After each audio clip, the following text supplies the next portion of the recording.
How's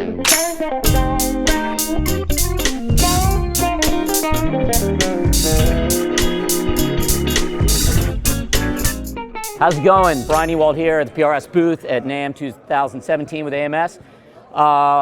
Very pleased to be here showing you the new John Mayer J Mod 100 head and cabinet. I've actually had the pleasure of being able to take one of these out to a handful of shows over the past couple months and help kind of beta test these. Easily one of my favorite amps I've ever played. It's a 100-watt head. It's paired with the 212 cabinet, which was also voiced to John's specs. He's used this both with a 410 cabinet when he was out on the Dead & Company. The amp has been kind of tweaked over the years to where he really finds it's the best balance of a combination of all of his favorite amps, and I don't think there's any secret that he has a pretty amazing collection of holy grail unicorn amps. So this really is kind of the best of the amalgamation of all of his different amps. The only difference of what he's doing with his trio gigs and what he did with the Dead & Company is that he was pairing it with a 410 cabinet with the Dead & Company, but he prefers this, this 212 with the trio gigs. So the format of the amp is a single channel amp. It's 4 6L6s. The input section, your input gain, and the preamp with a bright switch is engaged all the time. The gain stage is actually an effects loop within the amp. So it's very different than running gain, let's say, in a pedal platform in front of it, even though this does extremely well as a pedal platform. Putting the gain stage after the preamp is just a very different voice. You can switch it on and off here or via foot switch, but between the input volume of the gain stage, the input volume here, and your output volume for the gain stage, you use this to match your levels between the clean side and your gain stage however you want them, whether you want the gain stage pushed or at a level similar to your clean. There's a lot of voices you can get. The more I push this, it'll drive. So I'm on the, without the gain stage engaged right now.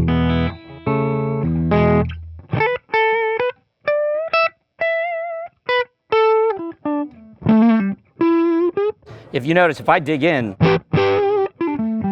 it breaks up. If I want clean headroom, you just bring this way down and push your master section up, and you will get an amazing amount of huge clean headroom. The best way I can describe it is it almost reacts as if there's a compressor on without any artifacts of compression, without any squish or anything, but you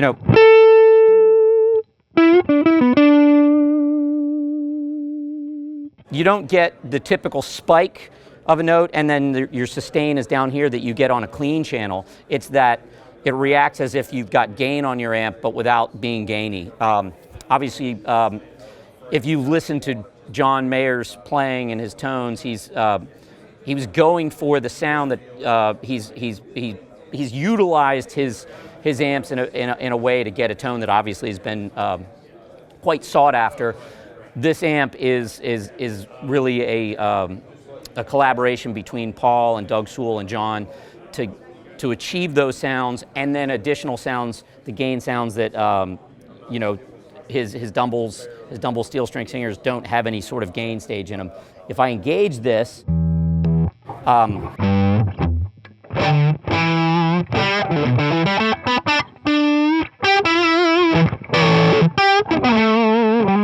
definitely a very vintage, woody kind of round, warm gain. I've got the gain barely up halfway. It's not a high gain modern amp at all. This is certainly right within my wheelhouse. Probably one of the most enjoyable, fun amps I've played in a long time. Presence control obviously is engaged all the time, but you can hear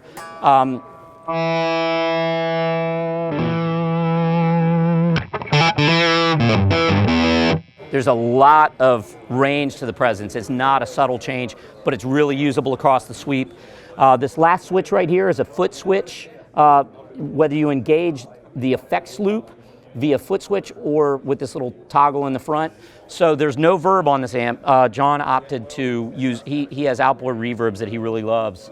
But what he was mainly impressed with was the effects loop section that Paul had designed, and that is completely transparent. They would plug into it, unplug it, switch it on, switch it off, and he was amazed at how there was no change in the tone. So it's designed, you can foot switch it, you could run a delay or a verb or whatever you want through the loop in the back, and foot switch it or use this, and there will be no effect to the tone on or off.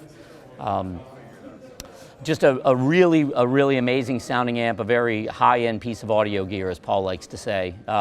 So if you get a chance to check one of these out, definitely do. And you know, if this is not something that you're able to get into, I can speak with conviction that the Sonzera 50, if you're looking for a pedal platform amp, very different voices, but a lot of new, exciting, cool things happening in the PRS amp lineup for 2017.